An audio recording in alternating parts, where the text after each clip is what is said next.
Hello. हाँ सोना बोला। का हो 2 साल प्यार कैला हो गए।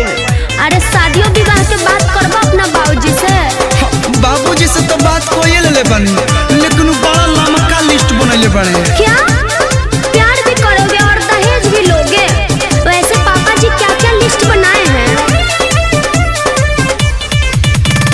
10 लाख नगद गहना आहार, 10 लाख के चाही चढ़े के कार, अरे देवे के पड़ी दहेज। का दहेज लगेगा? ना तो फ्री में बियाह कर लेबू। मुँह मारो अरेंज मैरिज के। 10 लाख नगद, 10 लाख के गहना, 10 लाख के कार, तक कहाँ जाइ है करे वाला प्यार? ऐसे बढ़िया तो लव मैरिज बा। कैसे? लहसुन खर्चा एकर। 10 रुपया के बड़ा माला मिलेगा, 10 रुपया से नूर में लगेगा। 20 रुपया और 200 में पंडित जी मैनेज। अरे टोटल 220 शादी संपन्न। अब मुँह का ताकत बढ़ो। ऑरेंज मैरिज के दूर से बोड़ लागो। ठीक है कहता जागो ग्राहक जागो, लड़की लेकर भागो। प्यास गलत कर रहे हो, समाज में गलत असर पड़ेगा। Bachchan ji line change. ओके। जागो ग्राहक जागो, अपनी नाली को लेकर भागो। जियो व्यास, सही जा रहे हो। Mixed by Deepak Dilkash।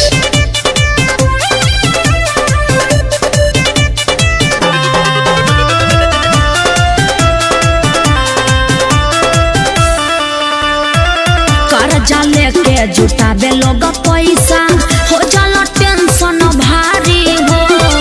तब बियाह नहीं निमन से होला, हो जाला मारा मारी हो। पंडित जी कौन मंत्र पढ़िए पता ना चली। लव मैरिज में इचको ना हो खेला तू, बैंड बजाना बाराती हो जलायो सही फूल। लीजिए हो गया गठबंधन। लागत कि अब तहरा समझ में आ गई। साचो बहुत फायदा बा। फायदा बानो नहीं केहू से कुछ मांगो।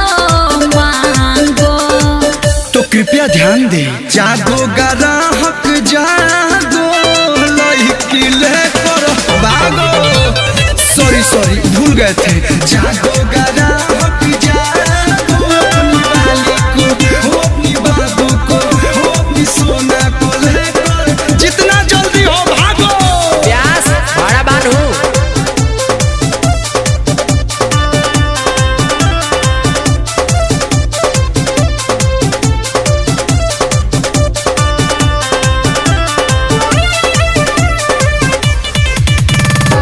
सटे कटे में सब हो जाता, चले न केहू के पाता हो।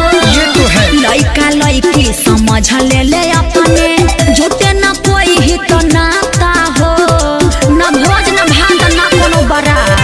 बात बुझ गईले कलू आया जय बच्चन, यही तरी शादी होता है घरी भाना भन। चोट मंगनी आ पट बिया। अब लागता कि तू पूरे समझ गईला। फायदा तो बढ़ले नु बा लव मैरिज में। चलो पंडित जी के गोड़ लागो। शुभ काम में देरी का। जागो ग्राहक जागो, लड़की लेकर भागो। प्यास आमन बा। चाम के जीभ लटपटा जाता। जागो ग्राहक जागो, अपनी वाली को लेकर भागो। दहेज लेना पाप है, इसीलिए सभी गार्जियन लोगों से रिक्वेस्ट है कि प्यार करने वाले को मिला दिया जाए। Thank you. ऑरेंज मैरिज के दूर से बोड़ लागो। ठीक है कहता जागो ग्राहक जा